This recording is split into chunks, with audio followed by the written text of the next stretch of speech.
Welcome to Olympian Water Testing, giving you the best in water analysis. Today we're looking at mercury in the environment. Now, what is mercury in the environment? How does it end up in fish? What is South Carolina doing to limit its risk from mercury, and other states can do as well? So first, mercury is a naturally occurring element that's found in air, water, and soil, and exists in several forms: elemental, metallic, inorganic, and organic, and it can also get with bacteria to become methylmercury. Mercury cannot be created or destroyed, and some forms of mercury are more dangerous than others. All of them are toxic, and exposure to mercury, even small amounts, may cause serious health problems, similar to heavy metals like lead or arsenic.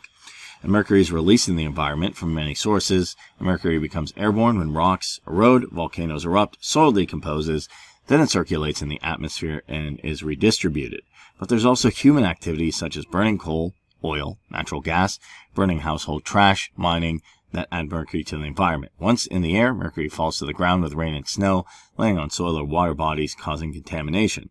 Many common products that we use every day actually have mercury and may contaminate the environment when they're disposed of in the trash, burned or poured down the drain. Mercury may also enter the water through a direct release of industrial waste or municipal sewage.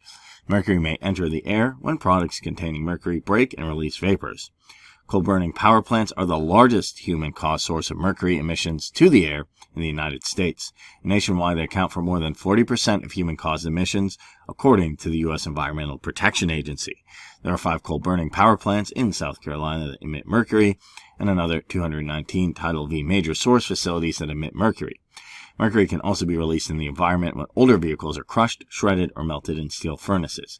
And the mercury from the hood and trunk light switches, manufactured after 2003, don't have those switches. Still, mercury emissions from steel furnaces, thought to result primarily from mercury switches, are more than 10% of total mercury emissions in the nation. They're still in things like thermometers, amalgam films, and other types of manufacturing. So how does mercury end up in fish? Mercury in the air eventually settles into rivers, lakes, and streams, oceans onto the land where it washes into water bodies.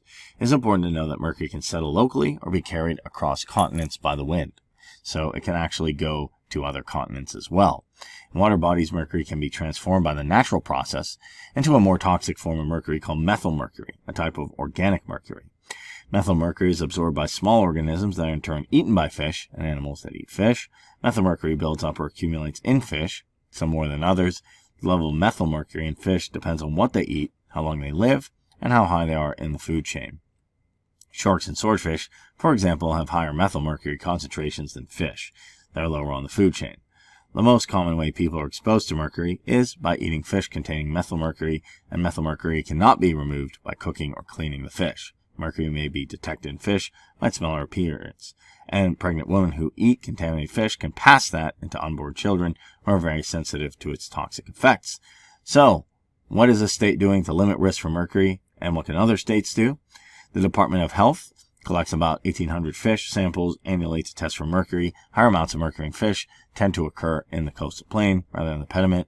And once the fish tissue is tested, advisors are reviewed, and the Department of Health distributes information across the state. Advisory books are sent to obstetricians, gynecologists, federal rural health clinics, and regional offices and county public health departments. There's also the water. Mercury is part of monitoring requirements of numerous national pollutant discharge elimination systems, and with some containing upper limits to the amount of mercury that can be in a facility's effluent discharge. For facilities, municipalities that receive waste from multiple sources may require permit holders to work with industries with their service to reduce mercury at its source. Facilities with stormwater discharges associated with industrial activity where mercury may be expected to be present, such as metal mining, hazardous waste treatment, storage, or disposal facilities, automobile salvage yards, scrap recycling, and waste recycling, are required to implement the best management practice in their pollution prevention plans to specifically address or monitor for the presence of the constituent in the stormwater discharges. Lastly, part of the DEC's ambient monitoring program, surface water from lakes, rivers, and streams is collected and tested for mercury. There's also the air, where they have federal regulations that limit mercury emissions from coal power plants and industrial boilers. Major facilities, as well, are required to inventory their mercury emissions. Toxins Release Inventory Program, the TRI, on toxic release chemicals. The land, the DEC has assessed possible contamination at the inactive gold mine sites, and healthcare properly disposed of mercury thermometers from its lab. So it's good to see they're limiting the mercury exposure to people. That being said, it's still an issue, definitely in the water and to aquatic life. That's why it's always a good idea to have your water periodically tested for mercury.